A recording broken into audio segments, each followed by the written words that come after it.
C'est l'heure de la Wishlist 2026, édition matchmaking version francophone. Aujourd'hui avec Brian, on échange sur les combats qu'on aimerait voir absolument avec les Belges et Français à l'UFC, mais aussi en dehors pour cette nouvelle année. On se retrouve juste après le générique et on est parti. Bienvenue chez Fight Minds. Bienvenue sur Fight Minds. Bienvenue sur Fight Minds. Bienvenue sur Fight Minds. Bienvenue sur Fight Minds. Tous.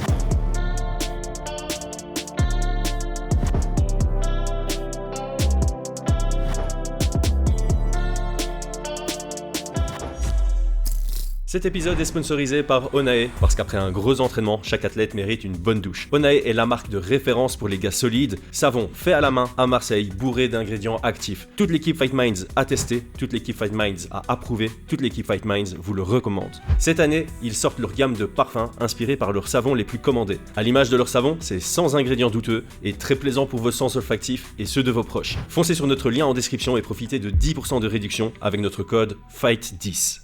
Avant de nous lancer, tu voulais revenir sur 3 combats de vendredi, 2 à l'Hexagone et le principal à l'Ares. Donc pour être plus précis, les victoires de Samba Sima, Paul Dena ainsi que Virgil Hogan. Je te laisse commencer. Écoute, c'était un petit retour parce qu'on en avait discuté. Ouais. Si on commence dans l'ordre d'apparition, on va dire. Donc le premier combat, c'était Samba Sima. Alors au final, moi je l'avais vu en amateur. J'avais vu combattre en amateur, mais rien de particulier. Là, le combat qu'il a fait ce week-end, pour moi, il m'a vraiment impressionné. C'était vraiment le style de combat de combattant et le style de combat d'un striker. Je pourrais pas dire nouvelle génération, mais voilà, il y avait tout ce qu'il fallait dedans. Donc, il y avait de la patience. Il était là, il combinait bien. Il y a un moment donné, le public qui voulait plus d'action au premier round, il a dit non, tu vois, genre non, c'est moi qui gère mon truc. Donc, il avait aucun problème à faire ses rounds. Donc, il a passé le premier round. Il est rentré dans le deuxième sans trop chercher non plus le coup dur pour finir ni quoi que ce soit.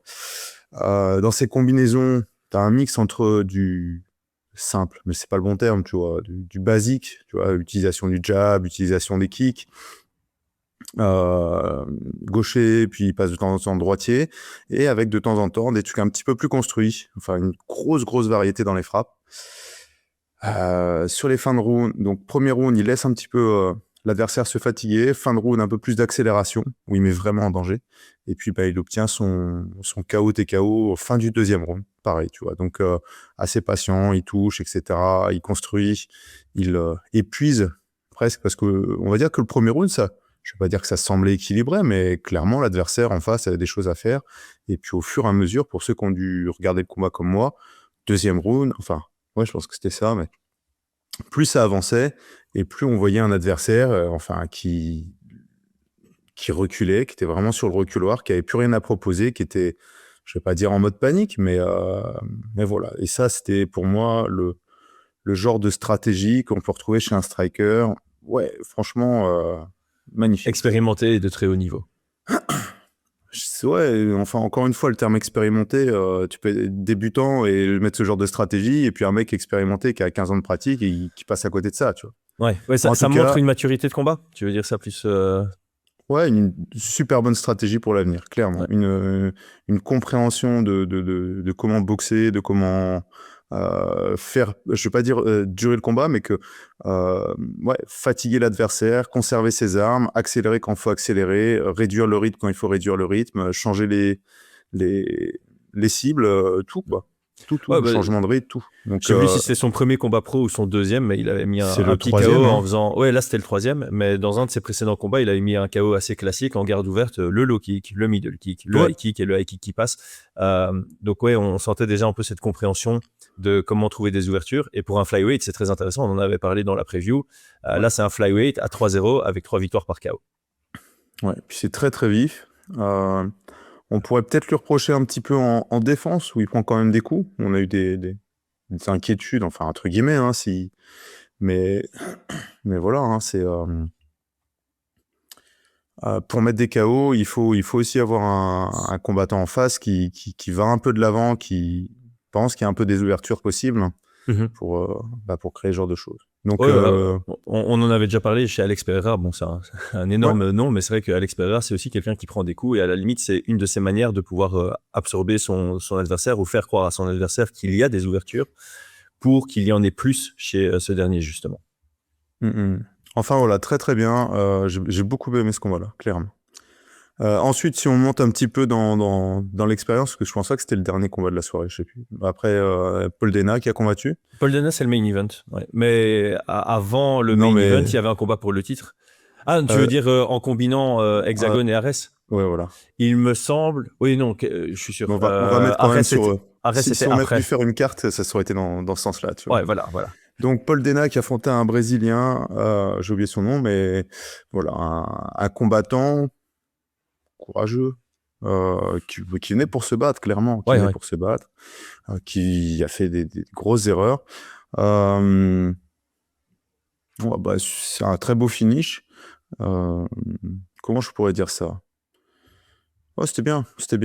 Je pense qu'il y en a qui ont été un petit peu déçus par l'opposition, mais peu importe, il faut être capable d'éteindre un adversaire qui vient pour se battre aussi rapidement. Donc c'est un combattant qui est un peu surengagé, le Brésilien. Ça fait penser le début du combat à Aldo McGregor. Ouais. Vraiment. Et puis le KO aussi. Hein. Ouais. Donc Paul Dana en gaucher, le Brésilien qui rentre avec des larges crochets en mettant tout son poids vers l'avant. Petit retrait, le bras arrière qui connecte, le body kick du gauche aussi, très vif, très rapide, qui assomme. Ça, c'était assez impressionnant. Ouais, parce que ça reste impressionnant, parce que l'adversaire, c'est comme s'il ne l'avait pas vu, tu vois. Donc,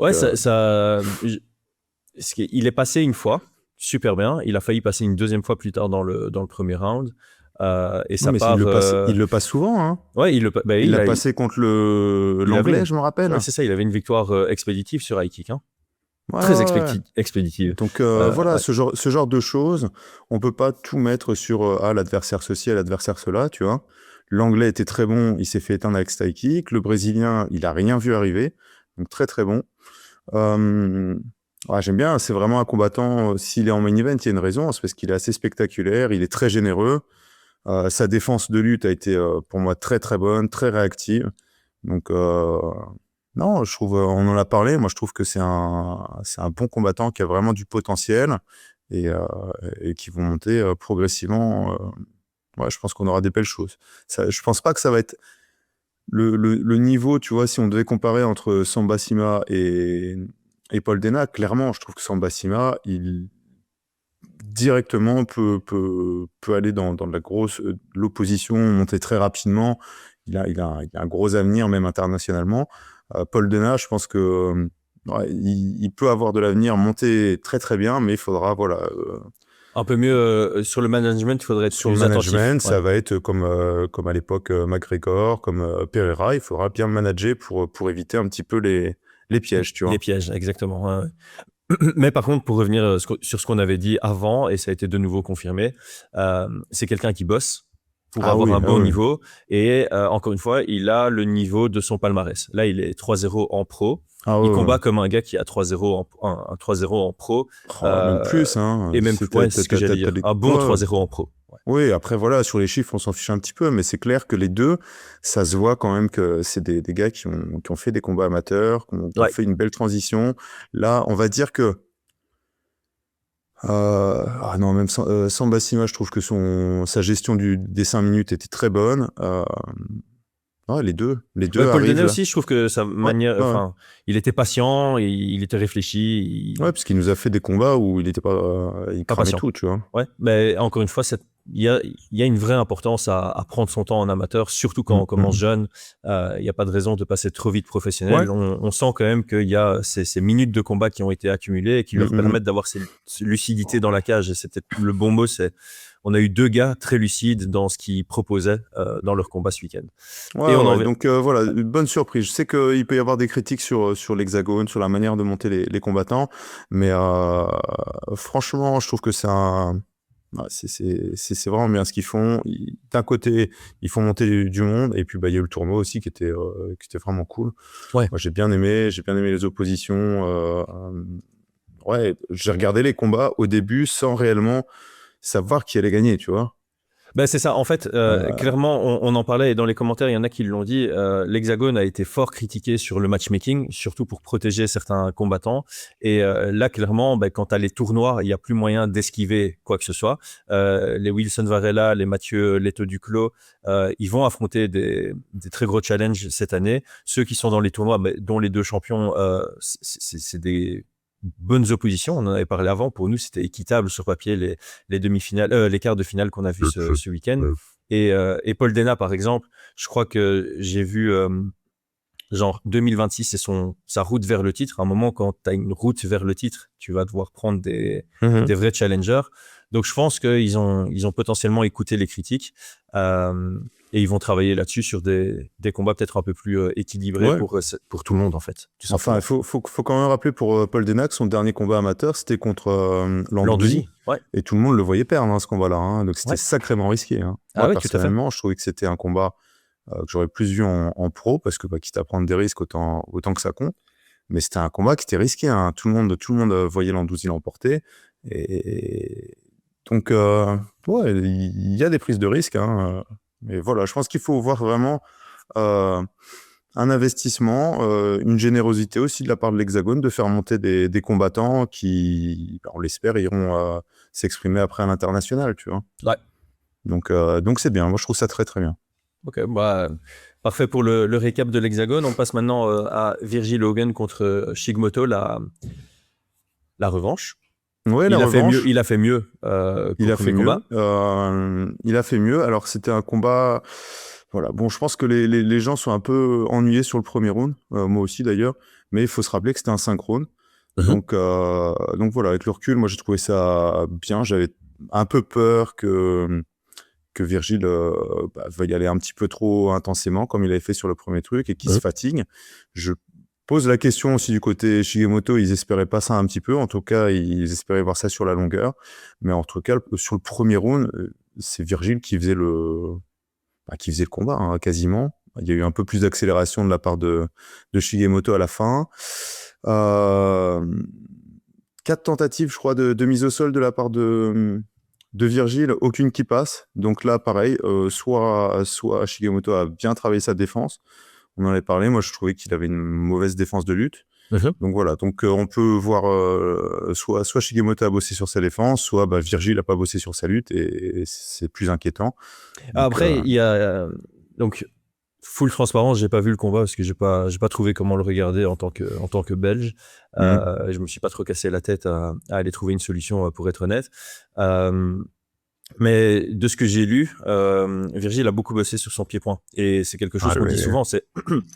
Je parle pas du choix, hein, ici, mais tu le dis très souvent, et je suis d'accord avec toi. C'est quand tu mets l'accent sur une partie de ton jeu, généralement, une autre partie de ton jeu va perdre. Tu rajoutes quelque chose, tu dois enlever quelque chose. Donc, ça pousse à devenir mid partout, hein, tu vois. Ouais. Donc moi, par contre, c'est le truc qui m'inquiète un petit peu. C'est clairement sur la lutte, 4 tentatives, 0 mise au sol. Enfin voilà, quand c'est ta spécialité, c'est parce que tu augmentes ton striking. Alors clairement, la seule mise au sol, c'est grâce au striking. Donc clairement, c'est la boxe qui lui a permis d'obtenir un knockdown, de pouvoir prendre le dos. Une fois dans le dos, le travail pour moi, il était propre. C'est ce que j'espérais sur ce combat-là. Tu l'avais dit, quand on avait fait le truc. Moi, je voulais voir un truc propre, pas de prise de... pas de dépense d'énergie, donc dépense d'énergie inutile. Donc il s'est installé, il a mis son triangle de bras, il a contrôlé le bras, il est parti vraiment sur le système un petit peu Danaher avec ah non, je dis des bêtises, non, avec un système classique, l'étranglement et tout, c'était nickel, tu vois. C'était vraiment, vraiment nickel, bien propre.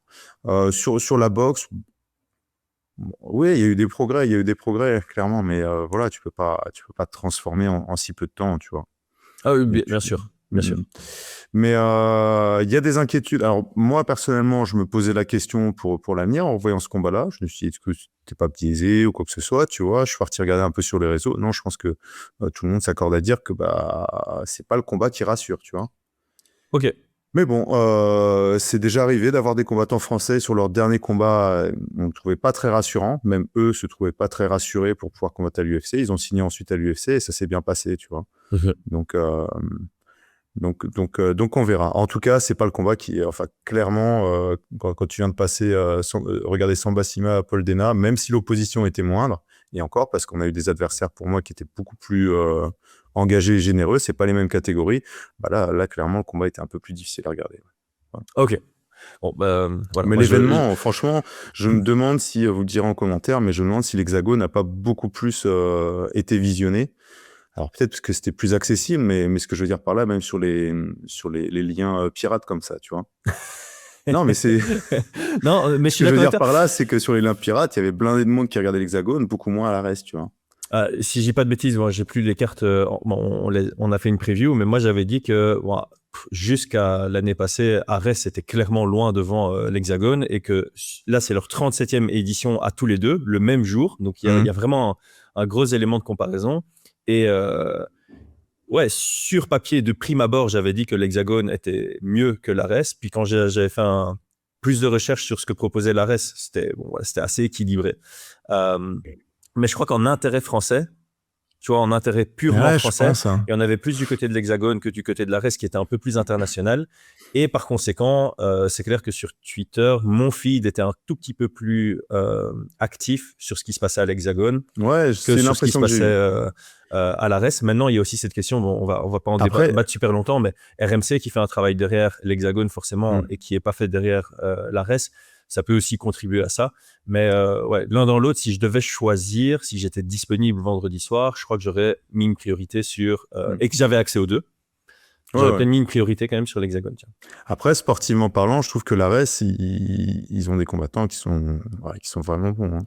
Ah, si tu fais la liste des deux rosters et tu dis le potentiel nombre de signatures à l'UFC, clairement, ce sera plus nombreux du côté de l'Arès. Donc, de manière générale, le niveau est quand même plus soutenu à l'Arès qu'à l'Hexagone. Mais l'Hexagone a, je vais pas dire autant, parce que j'ai pas tous les noms en tête, mais ils ont beaucoup d'opportunités de faire des combats qui vont plaire au public français.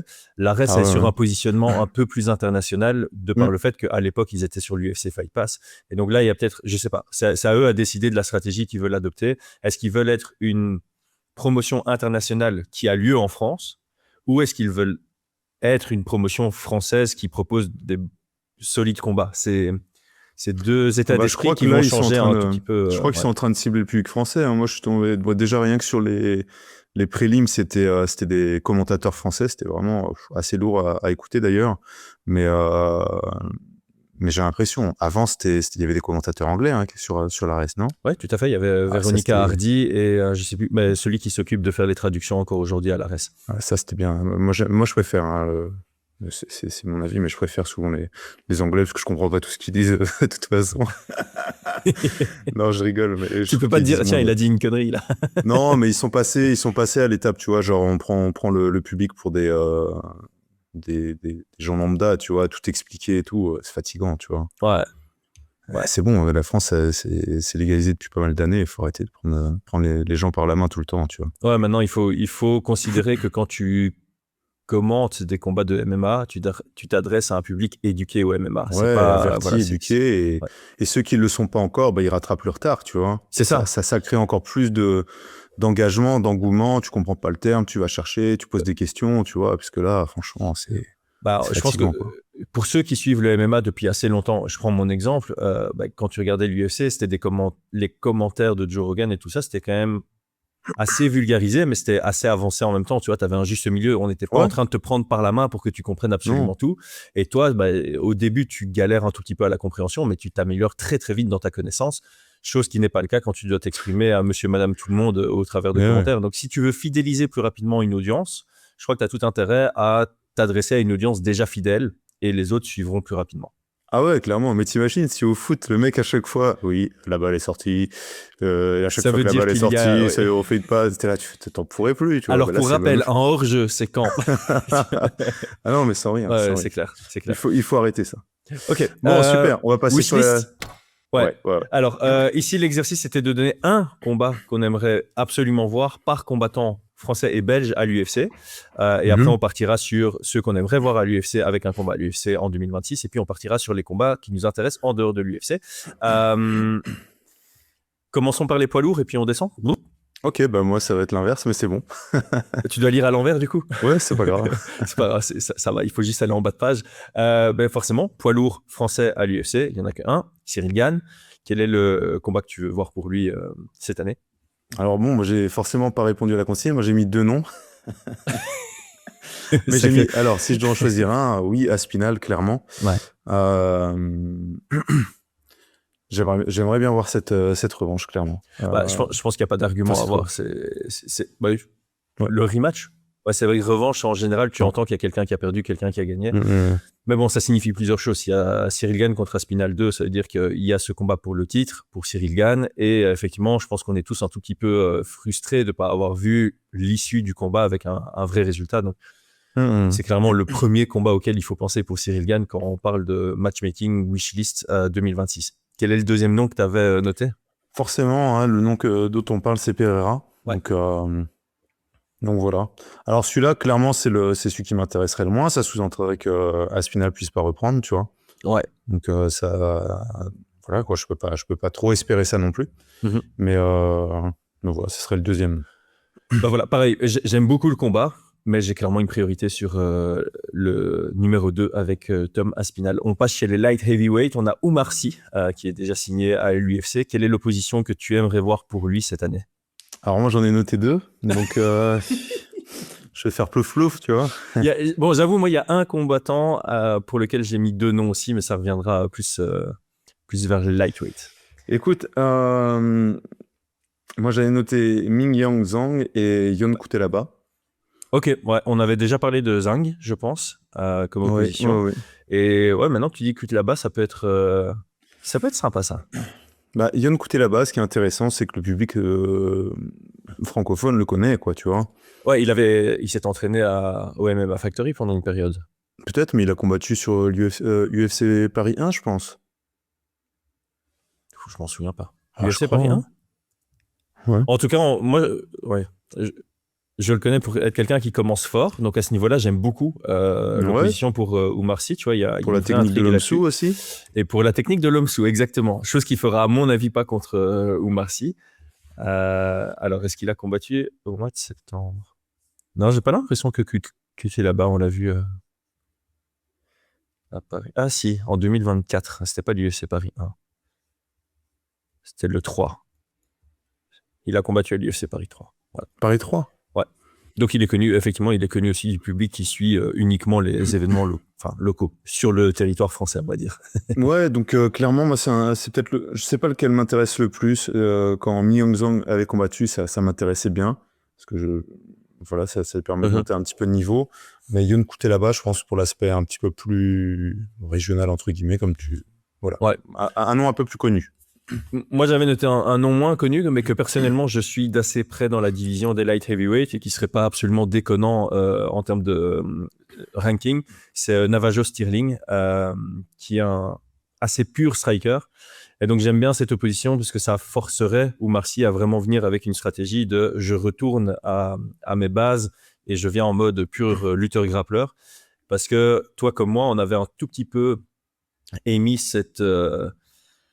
Voilà, ce petit doute sur les choix de carrière de Oumar Sy de se transformer en quelqu'un de plus complet, alors que clairement, sa force, c'est la lutte et le grappling, et ça peut être un style qui est très, très performant pour lui, pour rentrer dans le top 10 de l'UFC, alors que le voir se transformer en mode « je mets plus l'accent sur mon pied-point maintenant », ça me fait un tout petit peu peur sur l'accès au top 10 dans la division. Ouais, bah écoute, oui. Ça serait un bon combat aussi, clairement. Middleweight. Bon, est-ce qu'on a fait un choix de hipster ou pas? Nassourdine Imavov, quel est le combat que tu aimerais voir pour lui en 2026? C'est quoi hipster? Ça veut dire quoi? Genre celui auquel on s'attend pas. C'est pas péjoratif ni quoi que ce soit. On va dire, est-ce que tu as fait un choix auquel on ne s'attend pas ou est-ce que tu as sélectionné Khamzat? Moi, j'ai mis 3 noms. Oui, donc en fait, toi, tu as mis le title shot et ses 2 premières défenses de titre. Ah non, j'ai mis le title shot en premier, j'ai mis la revanche attendue depuis des années. Contre Strickland, ouais. Voilà. Ouais. Et puis, oui, la défense de titre, tu vois. Écoute, forcément, moi, ouais, enfin, je sais même pas si je suis super emballé avec Chimaev, parce que Chimaev, je le trouve vraiment impressionnant, tu vois. Donc, ça serait un énorme, pour moi, ce serait un énorme upset. Alors, ça serait vraiment chouette à vivre, hein, clairement. Hein. Mais je serais pendant toute la semaine un peu stressé, tu vois. Et pendant tout le combat, un peu stressé. Donc oui, Chimaev, pourquoi pas. Si ça fait des histoires, parce que ça semble faire un peu d'histoire, j'aime toujours l'idée quand même d'une revanche à Strickland, tu vois. Ouais, pour moi, elle est toujours sur le tapis. Elle est Aussi, toujours ouais. sur le tapis. Je comprends hein, que les gens, non, on va pas regarder par derrière, mais pour moi, c'est un combat, il doit le passer, quoi. Il n'y a pas de... On dit sur le tapis ou sur la table? J'ai dit quoi? C'est moi qui ai dit sur le tapis et tu m'as répété, donc je me suis dit, il a validé, tu vois. Non, c'est sur la table, Attends. je pense. Le combat est toujours sur la table. Ouais, sur la table. Et sous le tapis, je sais pas. On met quelque chose sous le tapis, c'est quand tu as un sujet que tu dois aborder avec quelqu'un et que tu... Ah, que t'arrives pas à le placer. Et que tu... Non, ouais, volontairement, t'arrives pas à le placer, quoi. Tu mets un projet sous le tapis, Ouais, je ou vois. tu mets une discussion sous le tapis, tu l'évites, quoi. Ouais. Ok. Bah... Petit cours de français improvisé en plein milieu du podcast. Strickland, ça me plaît quand même bien. Ça me plaît quand même bien. Si ça traîne trop, si ça casse un peu la tête, etc., si ça fait des histoires, moi, je trouve que c'est un bon combat pour faire de l'argent, pour remettre un petit peu les pendules à l'heure. Ouais, ça me plairait vraiment, vraiment bien, quoi. Ouais, j'avoue que sur l'histoire, remettre les pendules à l'heure, ça peut être plaisant. Et ton troisième sur la liste, ce serait quoi? Ouais, j'ai Fluffy? mis Hernandez, mais c'est vraiment plus l'aspect sportif qui m'intéresse. En réalité, peu importe qui combat Imavov, moi ça va me plaire dans tous les cas, tu vois. Ouais, moi pareil. Moi, j'avais mis évidemment Khamzat parce que ça signifie qu'il a enfin son title shot. Après, je te rejoins. C'est clairement une semaine où il y aura du stress et on aura tous un espoir d'upset. Mais c'est vraiment, enfin, quiconque va battre Khamzat en middleweight, ce sera un upset. Donc, on avait fait une vidéo complète sur qui pourrait battre Khamzat en prenant Fluffy, Renier et Caio Borraio et Nassourdine. Et les quatre, on les mettait très underdog dans tous les cas. Alors, on passe chez la division la plus fournie. Ah non, pardon, il n'y a pas de welterweight. Et donc, on passe à la division la plus fournie en termes de francophones. On en a 4 chez les lightweights avec Axel Sola. Alors, toi, tu avais préparé ta liste il y a longtemps. Donc, je grille déjà le morceau. Le match que tu voulais voir pour Axel Sola a été annoncé entre-temps. Donc, on commence déjà par là. Donc, c'est contre Mason Jones. Est-ce que du coup, tu as préparé un autre nom ou tu te dis juste, bah voilà, moi, je suis très content. En mars, il y a déjà le combat que je voulais voir pour Axel Sola qui a lieu. Non. Moi, Mason Jones, c'était le nom que j'avais noté. C'était vraiment le combat qui m'intéressait grandement. Et bon, il a été annoncé, tu vois. C'est un combat, ouais, ça va être chouette. Ouais, je pense que au travers de nos podcasts précédents, on a déjà tous les deux montré notre appréciation du combattant qu'est Mason Jones. C'est un combattant très généreux, plus complet que ce qu'on pourrait croire. Il a vraiment pas un mauvais sol du tout. Debout, on le voit plus comme un boxeur, mais il vient du taekwondo aussi, donc il faut pas négliger ses kicks. Donc pour Axel Sola, c'est un vrai test. Hein. Ouais, c'est un gros test. Ouais, Mason Jones, c'est judoka. Oui, judoka en plus, ouais, c'est vrai. Taekwondo, quand il était jeune, il a vraiment bien bossé sa boxe. C'est un... Tu vois, sur ce genre de sport, taekwondo, tu dois toucher, pas être touché et tout. Bah lui, c'est un mec qui a pas de problème pour être touché, qui a un gros front, là, tu vois. On a déjà donné cette anecdote hein, quand Donovan avait combattu contre Mason Jones. Son premier feedback après le combat, c'est j'avais mal quand je le tapais, j'avais mal à ma main. Ouais. Le mec a la tête dure, quoi. Il a vraiment la tête dure. Et puis, bah, moi, j'ai trouvé son sol très, très bon, tu vois. Il a fait vraiment passer Bolaji pour faible au sol. Ouais. Et ça, il faut garder ça en tête. C'est pas genre, un tel, il est mauvais au sol. C'est juste l'autre qui est très, très bon au sol. Ouais. Et ça, c'est vraiment des trucs qu'il faut vraiment se méfier sur des combats. En lutte, c'est pareil. Olga, il a pas de lutte. Non, c'est l'autre qui est vraiment excellent, quoi. Donc, très, très complet, très dur. Il aime la guerre. Il aime l'échange. Donc, ça va être un très, très bon combat. Je pense que ça va être un combat vraiment très challengeant pour Axel Sola. Il va devoir arriver sacrément bien préparé. Sacrément bien préparé. Il va falloir, parce que debout, c'est dangereux. En lutte, je pense que lutte sol, c'est là où il aurait le plus de chemin, tu vois, pour l'embêter. 100% d'accord avec toi. 100%. Mais lutte à la cage, hein, bien évidemment. Hein. Mhm. Mais par contre, il va pas falloir. Faut pas faire d'erreur dans ce Non, combat-là. et puis pas se préparer sur autre chose, tu vois. Ouais. Parce qu'il y a quand même, sur son dernier combat, quand il avait le dos, des trucs comme ça, il y avait des choses, ça allait pas du tout, quoi, tu vois. Et tu peux pas dire, je me suis pas entraîné en lutte c'est pour ce camp, quoi. Donc ça, il va devoir être super carré parce qu'il y a quand même des chemins. Il y a des chemins, mais il va falloir bien les préparer. Ça va être un beau combat. Et par contre, je pense quand même que Mason sera favori sur ce combat-là. Quoi. Bah, en fait, j'y pensais hier. Je me suis dit, réalistiquement, qu'est-ce que tu donnerais comme pronostat? Et ouais, je pense qu'on est sur un 60-40 Mason Jones. Ouais, je pense aussi. J'ai très hâte de voir quand ça sortira officiellement pour voir si je suis biaisé ou trop sévère, parce que ça peut aller dans les deux sens. Tu vois, quand tu as un intérêt un peu personnel, de temps en temps, tu surcompenses de l'autre côté en disant non, j'ai pas envie de paraître pour biaiser, donc je rajoute 5% à l'autre. Bah, je crois qu'on se situera aux alentours d'un 60-40 pour Mason Jones. Ouais. Donc c'est bien. Hein. C'est toujours pareil hein, sur les cotes. C'est pas un jugement ni quoi que ce soit. C'est la cote, elle est importante et donc ça va aussi jouer sur la préparation. Ça va aussi jouer sur ce qui va être mis en place pour l'emporter et donc forcément ça, il y a un gros intérêt et à ne pas douter, il sera bien préparé. Il aura le bon game plan pour ce combat-là, quoi. Ouais, et en fait, c'est ça qui est intéressant, c'est quand tu es underdog à 40%, ça veut dire qu'on voit quand même un chemin, mais que tu dois bosser pour l'obtenir. C'est un peu un très chouette juste milieu dans le challenge de préparation. Moi, Axel Sola, du coup, comme j'ai préparé ma liste après l'annonce, j'ai mis Terence McKinney. C'est une opposition qui pourrait me plaire parce que, voilà, Axel Sola, les fois où on l'a vu le plus en difficulté, c'est dans le premier round. Terence McKinney, c'est quelqu'un qui commence très fort. Donc à ce niveau-là, ça me plaît énormément. Et puis il y a une petite histoire quand même avec la France où Terence McKinney représente la défaite de Fares, une des deux défaites de Faresiam à l'UFC.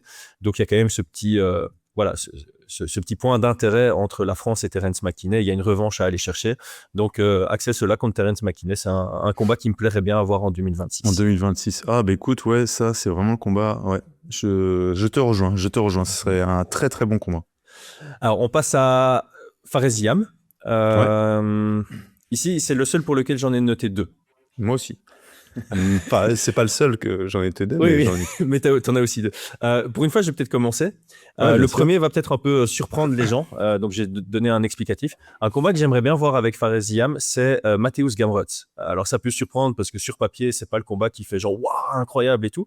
Mais en réalité, quand tu regardes les combats de Mateusz Gamrot, celui contre Dan Hooker, c'était un fight of the night, c'était très chouette à voir. Celui contre Jalin Turner, c'est un combat que j'avais bien aimé regarder. Et son tout premier combat à l'UFC contre Guta Teladze, c'était un très chouette combat à regarder. Et donc, je trouve que les oppositions de style avec Mateusz Gamrot sont systématiquement des combats qui sont chouettes à regarder. Et à l'inverse, Faresiam, quand il est dans une opposition de style, c'est aussi des combats qui sont très chouettes à regarder. Parce que Faresiam, on l'a toujours dit, c'est quelqu'un qui est très fort pour faire du dégât debout et qui est très fort pour empêcher son adversaire de produire quelque chose de très intéressant une fois au sol. Et donc, sur cet angle d'analyse-là, Faresiam contre Mateusz Gamrot m'intéresse énormément. Bah écoute, ouais. Alors fin 2026, ça sera un très très beau combat, ouais, clairement. Ouais. Moi, je l'ai fait, forcément, hein, vu qu'il vient de monter... Ouais, c'est ça, il est top 15, dans le top 15. Hein. Il vient d'arriver dans le top 15. Donc, je suis parti du principe que il devait regarder derrière lui pour valider sa place dans le top 15. Ça me semble souvent logique, tu vois, tu gagnes, tu montes, puis tu affrontes un gars qui vient de gagner, qui veut aussi atteindre le top 15 pour bien montrer que tu es placé, puis tu regardes au-dessus, tu vois. Ouais. Donc, j'aime bien la logique, cependant, je trouve que pour Ziam, il a tellement travaillé pour être dans le top 15, ça me dérangerait pas qu'il prenne quelqu'un qui soit une ou deux places devant lui non plus. Mais j'entends clairement ta logique. Mais après, voilà, hein, sur les logiques, il a travaillé à la salle, pas forcément en termes de public, tu vois. Ouais, ok. Ouais. Ça, je peux comprendre sur des gars qui travaillent leur communication, qui sont populaires. Et quand tu es uniquement sur l'aspect sportif, je trouve que souvent, c'est ce qu'on voit, tu vois. Tu montes, tu regardes en dessous, tu montes, tu regardes en dessous, tu montes, tu regardes en dessous. En tout cas, c'est pas du tout irréaliste de dire qu'il va affronter quelqu'un qui est en dehors du top 15 pour son prochain. Ah pour moi, c'est... Ouais.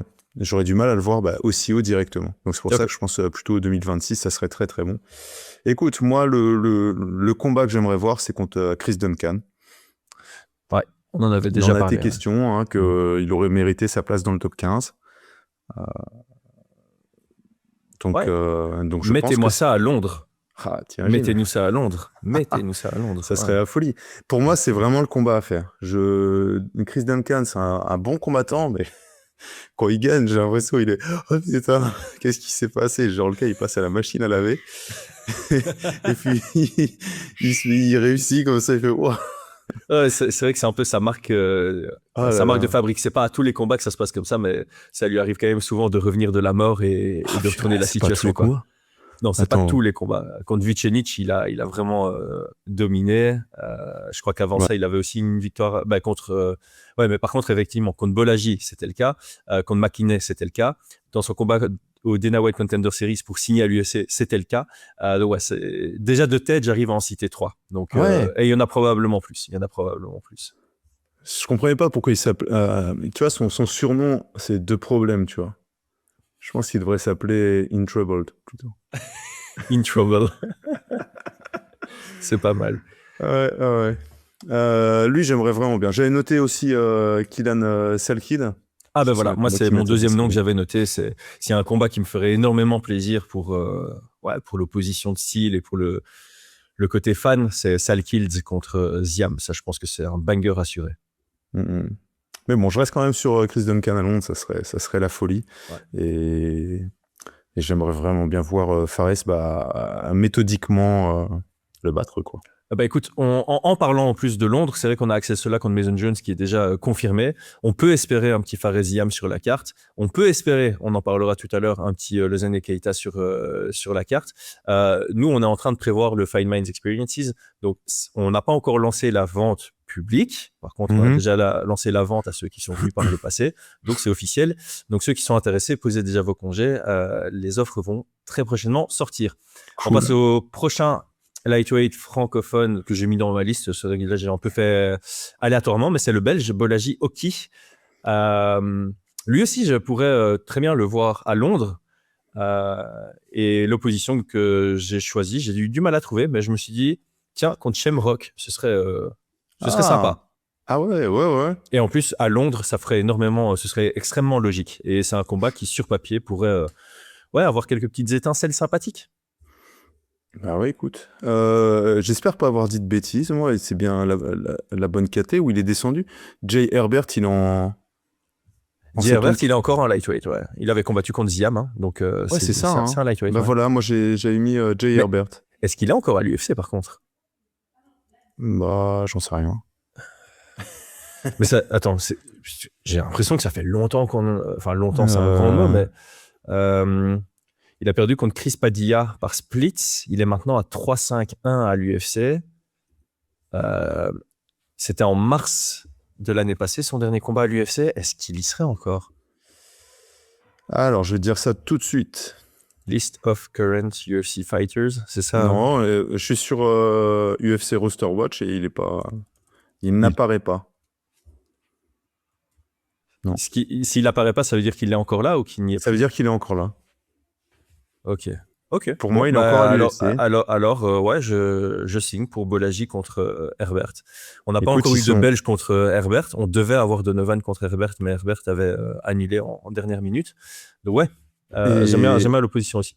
Et ils ont un peu le même parcours là. Si je ne dis pas de bêtises, ils reviennent tous les deux d'une défaite. Ouais, c'est ça. Ouais. Donc pour Bolaji, une défaite, une victoire, une défaite, une victoire à l'UFC.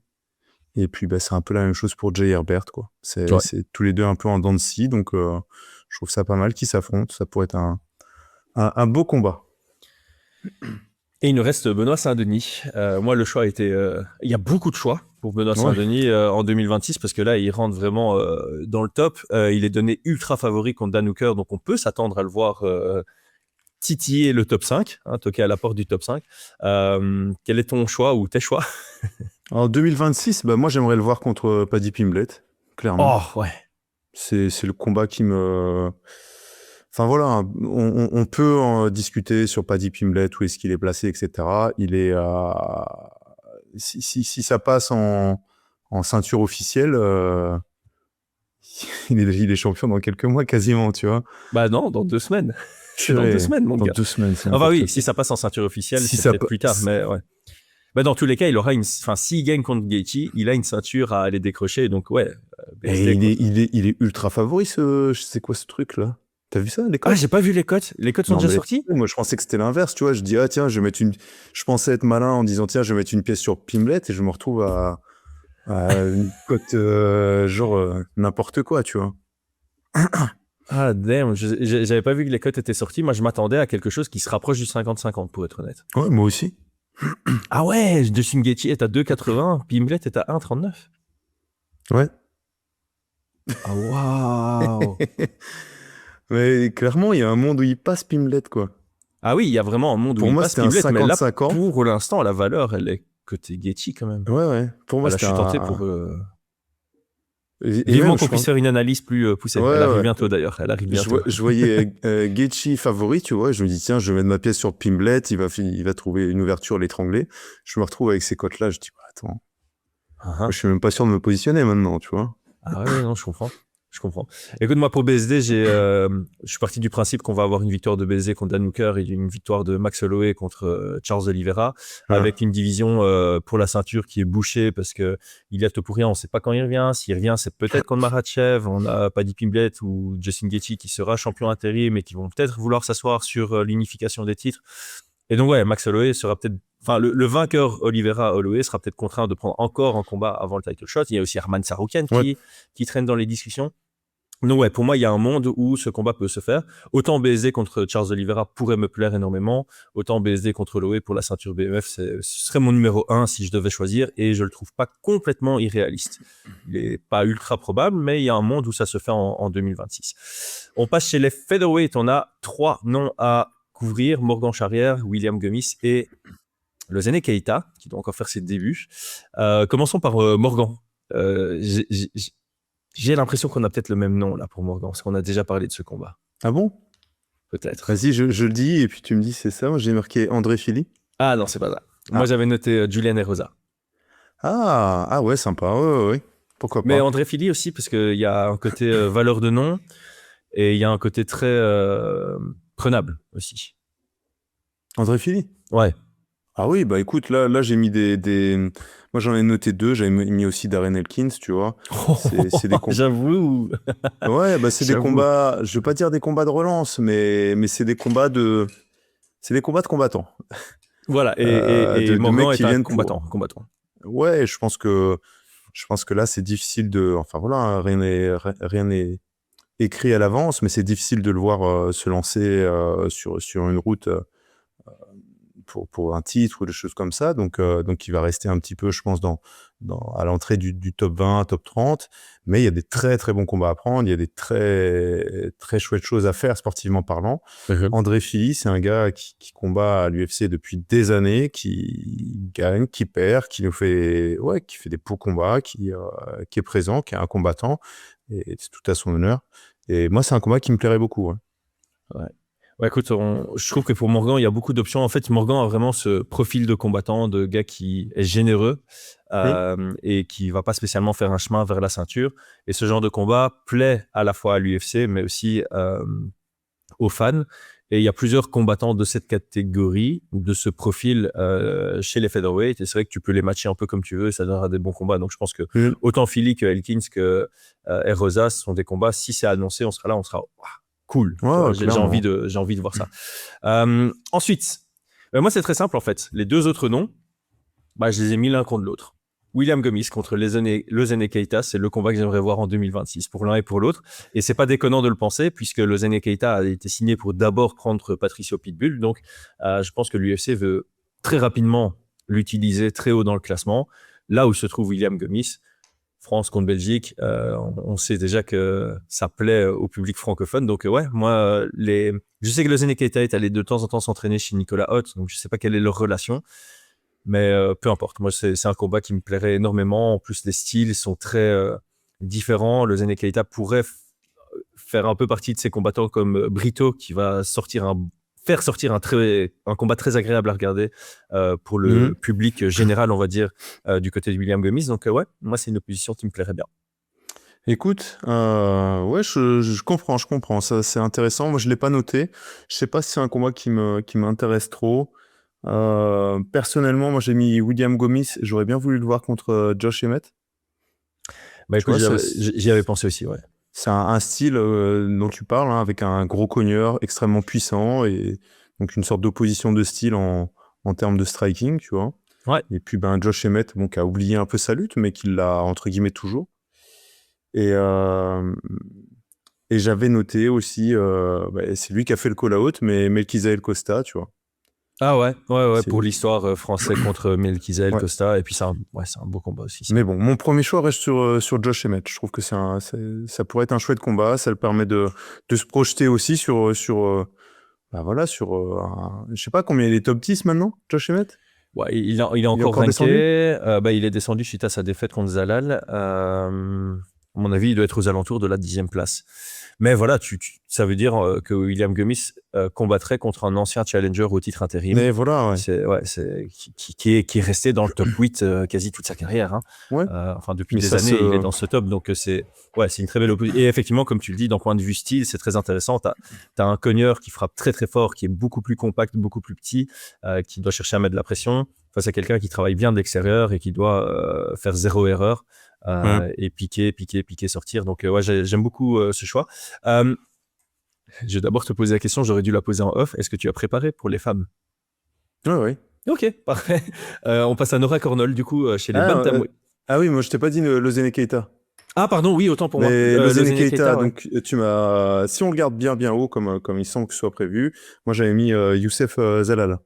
Oh ouais, là aussi, t'es un peu sur une opposition d'un gars très agressif face à un gars très technique et sur l'extérieur, donc ouais, j'aime bien aussi. Et puis Youssef Zalal au sol, c'est chaud, quoi. Oh ouais. C'est vraiment chaud. Ça, c'est vraiment le combat qui me plairait énormément. Et puis j'aime bien aussi l'opposition, comment je pourrais dire ça? Il y en a un qui rentre par la grande porte, donc Lozene Keita, clairement, il rentre par la grande porte, grosse prime, tout ce que tu veux, on lui donne directement un top. Et maintenant, il faut prouver. Et puis de l'autre côté, un Youssef Zalal qui rate ses débuts. Qui saute de l'UFC et qui revient. Qui saute de l'UFC, qui revient, qui fait le travail, qui gravit les échelons comme ça, tu vois, qui roule. Et puis il les gravit pas seulement, il roule sur la concurrence quasiment. Je sais pas s'il a eu un combat depuis son retour. Il a eu un combat difficile, en étant honnête. Bonne question. Depuis son retour, j'ai pas l'impression. J'ai l'impression qu'effectivement, il a roulé sur la concurrence, non? Il est largement au-dessus de tout le monde, ouais. Largement. Ouais, il a soumis tout le monde, c'est ça. Oh là là. Alors, il a soumis depuis qu'il est revenu. Billy Carantillo, étranglement arrière. Jarno Eretz, étranglement arrière. Jack Shore, triangle de bras. Calvin Kattar, il a pas existé. Calvin Kattar. C'était un no match. Ouais. Et Josh Emmett, il le soumet au round 1, quoi. Ouais, impressionnant. Écoute, bon, moi, quand je l'avais croisé à New York, il disait qu'on lui avait proposé Sterling. Oh, ouais. Donc, écoute. Mais voilà, New York, ça monte quand même à il y a 2 mois. Si ça n'a pas encore été annoncé, c'est que probablement ils sont passés à autre chose. C'est incroyable, ça. Hein. Ouais. Ah oui, ça ferait énormément de sens. On passe chez les femmes et on va commencer aussi par les plus lourdes. Donc, on est chez Nora Cornol. Moi, le choix était assez facile ici, c'est parce qu'il y a une petite histoire à créer. C'est Daria Zelezniakova. Parce qu'elle a combattu à l'ARES, donc on la connaît sur le territoire français, et elle s'entraîne chez Fernand Lopez, si je ne dis pas de bêtises. Donc, on aurait un côté un peu une Française contre une qui s'entraîne en France. Ah, ça va. Je pensais qu'elle allait changer de nom. Elle s'était pas mariée. Elle n'a pas un autre nom à un moment? C'est pas elle? Ça me dit... Non, c'est Melissa Mullins, qui s'appelle Melissa, je ne sais plus comment maintenant, qui a changé de nom, ouais. Alors, j'espère pas dire de bêtises. Moi, j'avais noté Irene Aldana. Elle est bien dans la KT, hein? Ouais. Donc, voilà, c'est le genre de combat qui me semble assez judicieux aussi. Voilà, moi, j'avais noté ça pour Nora Cornol. J'aime bien. Et alors, Manon Fiorot. Moi, le choix était assez facile aussi. J'aimerais vraiment la voir contre Natalia Silva. Ouais, bien sûr. Moi, j'ai noté sur le prochain combat, donc c'était celle qui... Enfin, il y a Grasso Blanchfield qui a annoncé, si je dis pas de bêtises, hein, c'est ça? Grasso Blanchfield est annoncé? J'ai vu Grasso... Ah non, Grasso, Barber. Oui, Ben c'est moi, ça, contre Barber. j'aurais bien voulu la revanche contre Blanchfield. Enfin, qu'elle offre la revanche, plutôt. Ouais. Qu'elle offre la revanche à Blanchfield. Pourquoi c'est En gros, j'avais mis Grasso ou Blanchfield, mais avec une préférence pour Blanchfield. Et c'est Blanchfield hein, qu'elle s'appelle. Ouais, Erin Blanchfield. Erin Blanchfield. Et pourquoi ça m'intéresse de cette revanche, entre guillemets? Parce que j'aimerais bien pouvoir l'avoir l'emporter avant la limite, tu vois, tout simplement. Ouais. C'est vrai que les revanches, je sais pas si les gens sont très fans, mais dans la situation, entre guillemets, où elle est, où il va falloir retourner sur le titre, je trouve ça intéressant. Je trouve ça intéressant de montrer qu'elle est toujours en progression, que c'est une formalité, qu'elle la passe, tu vois. Ouais, parce que Blanchfield a été très bonne depuis sa défaite contre Manon Fiorot. Elle remonte dans le classement. On sait que l'UFC la pousse un peu. Dans la position dans laquelle se trouve Manon et la division et le haut de la division des flyweight, je crois que elles sont toutes dans une position où elles doivent éliminer la concurrence. En plus, là, il y a des combats qui commencent à se faire où il y a Natalia Silva contre Rosa Majunas, si je dis pas de bêtises, qui est prévu. Donc là, clairement, celle qui gagne, elle a un gros argument pour le titre derrière. Donc pour aller le chercher derrière, comme tu viens de dire, il y a Grasso contre Barber aussi, avec Barber un nom aussi, qui va ça aurait été remonter. bien. Ouais, donc ouais, je pense que clairement, éliminer une nouvelle fois Blanchfield, ça la positionnerait comme celle après la vainqueur entre Silva et Namajunas. Ouais, parce que sinon, c'est la vainqueur entre Grasso et Barber. Elle n'en a affronté aucune. Mais c'est aussi une revanche, hein, Barber-Grasso. Ouais. Par contre, moi, ce que j'ai oublié de préciser, c'est que mon souhait, c'est pour la ceinture, quoi. Silva contre Fiorot pour la ceinture. Ça, genre que ça passe en ceinture là-bas. Ouais, que ce soit dans la deuxième partie de l'année, en fait. Que ce soit dans la deuxième partie de l'année, vers novembre-décembre. Parce que si on a Natalia Silva contre Manon Fiorot pour la ceinture, ça signifie que Manon, elle s'est positionnée comme la contender légitime et que Silva a pris la ceinture à Shevchenko, ou bien Shevchenko s'est retiré, parce que bon, c'est un sujet qui est sur le tapis aussi, sur la table. Qui s'est retiré. Tu penses qu'elle va prendre sa retraite? Elle devrait pas être très loin de prendre sa retraite. Hein. Elle va jamais prendre sa retraite. Elle va jamais la prendre. Non. Elle l'a dit de toute façon qu'elle allait pas prendre sa retraite. Mais oui, je pense à la fin de son dernier combat. Mais par contre, Silva met un gros KO sur Shevchenko qui peut pas revenir de sitôt, et dans ce cas-là, la voie est libre. Ouais, par contre, je me demande si elle va pas laisser sa ceinture pour monter. Si elle sera pas obligée de. Elle veut monter de KT, non? C'est pas ça qui était. Je sais pas. Ah, mais j'avoue que si Nunes reprend. Tu vois, si Nunes reprend le titre, elle est à 0-2 contre Nunes, mais le deuxième combat était particulièrement serré. Je pense qu'il y a peut-être une histoire à créer. Ouais, donc c'est aussi un cas de figure. La ceinture devient vacante parce que Shevchenko bouge une division plus haut. Et voilà. Ok, on passe à la série des Français qui ne sont pas encore à l'UFC, mais qu'on aimerait voir signer à l'UFC en 2026, et on a déjà réfléchi à une opposition pour eux. Ici, je te propose qu'on passe beaucoup plus rapidement sur la liste, qu'on ne fasse pas par ordre de catégorie. Tu me dis tout ce que tu as trouvé, on en discute vite fait, et puis moi, je te rajoute ceux auxquels moi j'ai pensé et qui ne sont pas dans ta liste. Ouais, bah écoute, moi j'ai noté 4 noms. Ça va être rapide. Ok, moi j'ai été trop généreux, j'en suis totalement conscient. J'ai été très optimiste. Ouais, tu vas couper là-dedans alors, parce qu'on va faire plus d'1 heure là. Ouais. Moi, le premier nom hein, que j'ai noté, c'est forcément Nicolas Leblond. Ouais. Que j'aimerais voir signer à l'UFC, mais là je pense que ça sera peut-être pas possible pour l'UFC à Londres, mais j'aimerais le voir contre Daniel Barrez. Ouais, qu'on avait vu à Paris et qui nous avait tous les deux plu. Ouais, alors je trouve pas que ce soit un combattant incroyable. Hein, non, mais l'opposition contre Leblond serait chouette. Ouais, voilà. C'était chouette, belle opposition. Donc Nicolas Leblond qui signe à l'UFC, qui affronte espagnol, hein, Daniel Barrez, si je dis pas de bêtises. Espagnol. Qui affronte Daniel Barrez pour son premier combat. Ça, c'est le combat qui me plairait vraiment beaucoup. On fait 1-1. Moi, c'est Delphine Benuesh contre Bruna Brasil.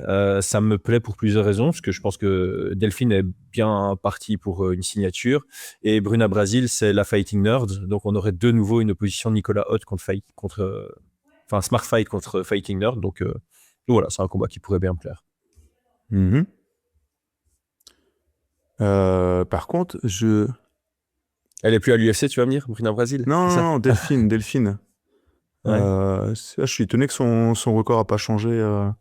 Bah, Nicolas a posté des stories pendant la période Noël-Nouvel An, où effectivement l'adversaire a été chopé pour dopage, mais je Ouais. sais plus ce qui se passe, cette apologie qui a pas encore mis à jour. Enfin voilà, c'est. Mais même si le résultat n'est pas changé, je pense qu'elle est en bonne phase pour aller signer.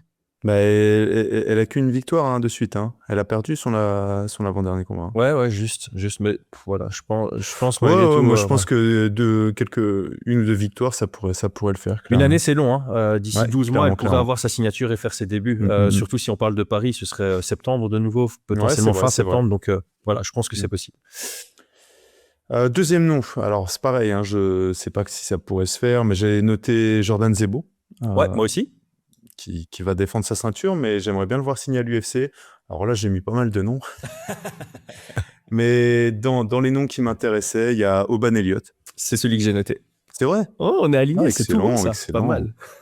Donc Jordan Zebo contre Oban Elliott, c'est vraiment le combat qui m'intéresserait bien. Oban Elliott, que je trouve pas très généreux quand même, c'est vraiment pas le genre de combat... Mais voilà, je pense contre un Jordan Zebo, ça pourrait créer pas mal d'actions. Il serait obligé de se bouger, tu vois. Ouais, j'aime bien l'opposition. Quand j'y pense, Ouais. voilà, c'est Pays de Galles contre France, c'est quelque chose que tu peux organiser à l'UFC Paris. Donc, ouais, c'est le nom qui sortait du lot pour moi aussi. C'est pas quelqu'un de trop expérimenté. Il est à 12-3 en carrière. Donc, par rapport à l'expérience, les palmarès, c'est aussi très logique. Donc voilà. Et Oban Elliott, là, il va combattre contre Mikalev, celui qui avait battu Kevin Jousset. Ouais. Donc voilà, en termes de ranking, ça peut faire sens aussi Tout à fait. d'accueillir un nouveau à l'UFC. Et Jordan, c'est quoi son combat? Mais il y a des rumeurs comme quoi il est annulé. C'est au prochain Ares, mais j'ai entendu des rumeurs comme quoi il avait peut-être pas lieu. Mais peut-être qu'il y a une signature. Là. Mais ce serait pas mal ça. Mais par contre, juste voilà pour l'histoire, je trouverais ça incroyable. Jordan Zebo qui signe à l'UFC, je trouverais ça genre génial comme histoire par rapport à tout ce qui s'était passé avec Cédric Doumbé où il a eu vraiment une phase très difficile. C'est un peu le comeback en carrière qui serait exceptionnel. Mais écoute, vas-y, cette petite rumeur là, c'est pour me donner beaucoup d'espoir tout ça. Non, mais je pense que les rumeurs c'est plus sur la blessure de l'adversaire. Donc voilà, j'ai un peu calmé les. Ouais. Mais j'ai vu 2-3 trucs passer sur Twitter, mais c'était déjà il y a 5-6 jours et donc comme il n'y a pas encore eu d'annonce officielle. Après, on sait comment ça se passe. Hein. T'as pas envie d'annoncer ça officiellement, comme ça tu continues à vendre des tickets. Et le plus tard possible, tu dis en fait, votre main event, il a sauté. Pas très éthique, ou alors ils veulent trouver un remplaçant avant d'annoncer. Voilà, c'est ça. Ça, c'est aussi totalement possible. Alors, moi, j'avais noté Yunusov. Abou Yunusov, je pense qu'il est très proche d'une signature. Ouais. Et je sais pas si tu te souviens de lui, mais Carlos Vera, il avait battu Josias Moussassa. D'une façon très intéressante. C'est quelqu'un qui s'entraîne avec Ryan Hall et qui sait aussi envoyer ses spinning wheel kicks, etc. Ah oui. Tu te rappelles et lui, c'est quelqu'un d'inactif. Il combat très très peu, un peu comme Ryan Hall. Mais voilà, il m'avait vraiment bien plu contre Moussassa et je me dis, ce serait une chouette opposition contre Yunusov. Donc un combat qui est dans ma liste, tout simplement. Ok. Toi, il t'en reste 2 encore? Ouais, mais c'est les deux ensemble. Une double signature qui s'affronte à l'UFC? Non, qui s'affronte au Dana White Contender. Si, c'est. Non. Mbarga contre... Non. Ouais, Mbarga, alors il faut que tu saches qu'il prévoit de descendre à 84. Ok. Contre Hogan. Exactement. Incroyable. T'imagines? Ouais, j'adore. Alors oui, je sais, Aldric a dit qu'il n'affronterait plus la team Sendo, mais on ne dit jamais, tu vois. C'est vrai parce que voilà, il y a des opportunités qu'on peut pas louper. Il a dit pourquoi? J'ai pas vu le truc. Pour quelle raison? Je sais plus, parce que c'est une équipe amie entre guillemets, tu vois, qui s'entend bien, etc. Mais faut pas partir après, là-dedans. voilà, c'était juste après le combat. Mais bon, moi je pense que c'est une opportunité qui pourrait se présenter et ça serait vraiment le combat que j'aimerais voir. Écoute, moi j'avais noté Hogan et Mbarga aussi. J'aime bien le fait de les croiser au Dana White Contender Series. J'aime vraiment beaucoup ça. Donc si ça se fait, ce serait exceptionnel. Moi j'avais noté Hogan contre un Robert de la division, soit de Robert Valentin. Contre qui? Un des Robert des middleweight. Un Robert, je sais que ça est. Non, en fait, il y a 2 Robert au top 15. Donc il y a Robert Valentin qui apparemment est encore signé à l'UFC. Et donc, il y aurait ce côté deux gars qui ont eu la ceinture Ares qui s'affrontent à l'UFC. Donc, sur le narratif, j'aime bien. Et puis, il y a Robert Britsek qui avait combattu à l'UFC Paris contre Brad Tavares. D'ailleurs, c'est un combat, on n'en attendait rien et le combat était sympa. Donc, Hogan contre Britsek, ce serait un combat qui me plairait bien potentiellement à l'UFC Paris aussi. J'avais été super critique avant son combat. En disant que non, tous les deux, je crois. Oui, tous les deux, toi, t'avais dit que t'allais prendre ton Coca Zéro à ce moment-là, et moi, j'avais dit, Et j'ai bien fait de pas prendre mon Coca Zéro à ce moment-là. Et franchement, et puis même lui, après, il a dit, les gars, vous avez pris... Enfin, pas nous, hein, bien évidemment, mais je pense qu'il est... Les gars de Five Minds, là. Il avait compris que les gens étaient pas du tout convaincus, mais en même temps, lui non plus, il pouvait pas être convaincu de ses derniers combats, tu vois. C'est clair. Et effectivement, c'est rare, hein, un mec qui fait un combat aussi éclaté la première fois, qui revient et tu te dis, c'est pas le même combattant, tu vois. Ouais. Ah si, c'est déjà arrivé en Allemagne, deux frères jumeaux, apparemment. T'as entendu parler de ça? Non. Je pense que c'est vrai, je sais pas, faudrait que je vérifie. Mais genre deux frères jumeaux et un des frères qui a pris la place pour la finale. Excellent. C'est dans l'organisation que... Ça me dit GMC, oui. c'est pas tu vois, il y a une organisation qui fait n'importe quoi à chaque fois, tu vois. C'est l'organisation allemande. Ouais. J'ai retrouvé ça. Excellent, enfin, ce serait pas mal. Et alors, là, t'as l'impression que c'était son frère jumeau qui combattait, c'était plus le même. Excellent. Donc Britsek, moi, clairement, ça m'emballerait vraiment bien. Et alors pour Mbarga, j'avais pas l'info qui comptait officiellement descendre en 84. Je l'avais mis contre Ibo Aslan pour le côté bagarre d'une minute, tu vois. Donc ça me plairait pas mal aussi. Écoute, c'est 84, ça fait partie, entre guillemets, il pense pouvoir descendre, hein, mais comme Patrick, hein, qui garde en tête de pouvoir revenir en lightweight, tu vois. Donc c'est des gros cuttings. Mais je pense quand même que voilà, s'ils ont des bonnes opportunités à 93, 93, ils le prendront. Hein. Ouais. Bon, il nous reste à faire la liste hors UFC maintenant, avec des francophones. Je propose qu'on passe très rapidement dessus. Enfin, tu vois, je dis ma liste, tu dis ta liste, et s'il y a l'un ou l'autre combat sur lequel on veut revenir, on revient dessus. Donc, moi, j'avais mis Baki Doumbé 2, Abirora Tad Jean, Taylor Lapillus Sergio Pettis, Adi Güzel Magrilon, Adjouj Kazan Magomed Sharipov, Théo Ulrich contre Wilson Varela. Et alors, en France contre Belgique, j'ai Amin Ayoub contre Donovan Desmaé, qui est toujours dans ma liste, Montagnac contre Alain Neder, et Jimmy Vienno contre Alan Sikou. Oh là là, purée, t'as fait du taf. Hein. J'ai fait du taf. Ouais, moi, j'ai pas fait ce taf-là. Donc, ma liste, elle est vite réglée. Moi, je me suis occupé que... Moi, en coup, tu dis, t'as mis 4 combats qui sont dans ma liste aussi. Voici les 3 en plus. Non, c'est bien. La franchise avant tout. La franchise, ouais, tout à fait. Écoute, je vais revenir sur ta liste. Moi, j'aime bien. Merci.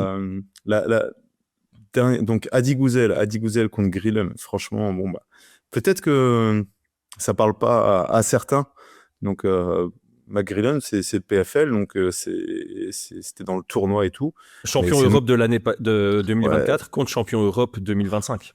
Mais c'est le mec qui a les... Comment on appelle ça? Le mulet. Le mulet, ouais. Allez voir ses combats. Si vous ne le connaissez pas, allez voir n'importe lequel de ses combats. Allez voir ses highlights aussi, si vous voulez. Ça va être à peu près la même chose. Ça serait vraiment un très, très beau combat. Clairement. Donovan contre Amin Ayoub. Amin, il n'avait pas pour reposer un autre combat? Il n'avait pas à un moment donné... Ou alors c'est lui qui en a parlé, ou les gens en ont parlé, qu'il affronte Patrick Abirora? C'est nous qui en avons parlé. Ah bon? On avait dit la suite pour Patrick Abirora, j'avais cité le nom de Amin Ayoub. Ouais. C'est vrai? Ouais. Ah, mais c'est toi, franchement. Ça, c'est un combat qui m'intéresserait bien quand même. Hein. Ouais, j'avoue. Ouais, ça reste en plus France contre Belgique, donc ouais, ça m'intéresserait aussi. Ouais. Et si tu parles de Donovan, et son prochain combat était annoncé. Hein, il affronte un Français, Asilder. Ah ouais? Ah, je l'avais pas vu. Tu vois qui c'est, Asilder à Souyev? Non. Non, je vois pas. Je crois qu'il était à Nantes. Ah oui, mais j'avais vu qu'il combattait, mais j'avais pas tilté sur l'adversaire en fait. Asilder Badouyev. Je me demande s'il est pas à Nantes. Je me demande moi si je l'ai pas croisé à Laval.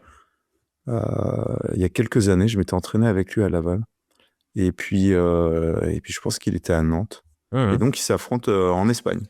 Trop bien. Ouais, au War, ouais, c'est pas le premier combat au War de Novan. Ouais, Ouais, Ok, et trop le bien. War, il commence à organiser des chouettes choses. Hein.